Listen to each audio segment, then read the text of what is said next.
I have already established that Jesus Christ will judge the earth, and I have also established that the Father will not do any of the judging.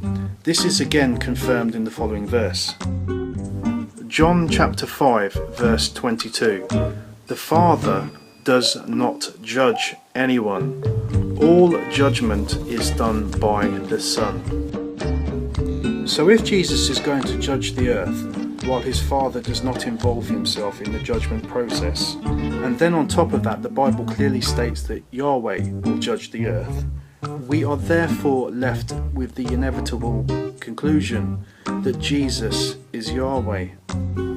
Please bear in mind that the rest of Isaiah chapter 42 verse 5 onwards, which describes the same servant prophet, i.e. Jesus, freeing captives from prisons and people cheering for him in Kedar, Saudi Arabia, etc., etc., is referring to future events that Jesus will accomplish when he returns at his second coming. The following Bible verses confirm that Jesus will free captives from their prisons.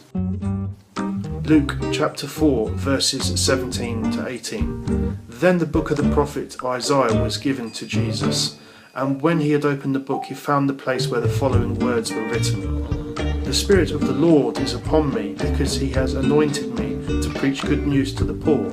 He has sent me to heal the brokenhearted, to announce deliverance to the captives, and recovering of sight to the blind, to set free those who are oppressed.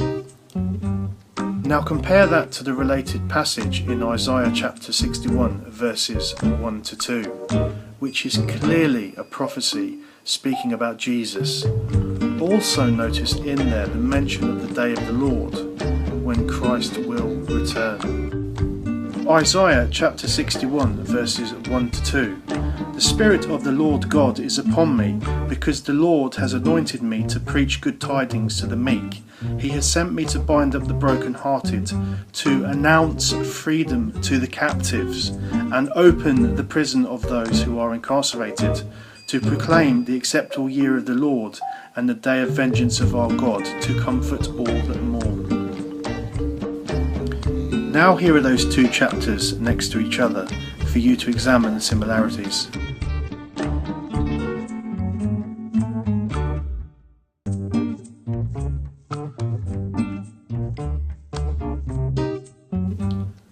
Please also note, it is a fact that nowhere, and I mean nowhere, in Isaiah 42 does it say that this servant is an Arab, nor does it say that he is from Kedar, Saudi Arabia. It is also important to bear in mind that Jesus is confirmed as a descendant and son of David in the following verses. Matthew 1 to 25, Matthew 15:22, Matthew 21:15, Matthew 20:30, Romans 1:3, Mark 12:35 to 37, Revelation 22:16. Therefore, to conclude, it is a fact that the servant mentioned in Isaiah chapter 42 is Jesus Christ and not Muhammad. Muhammad myth successfully debunked.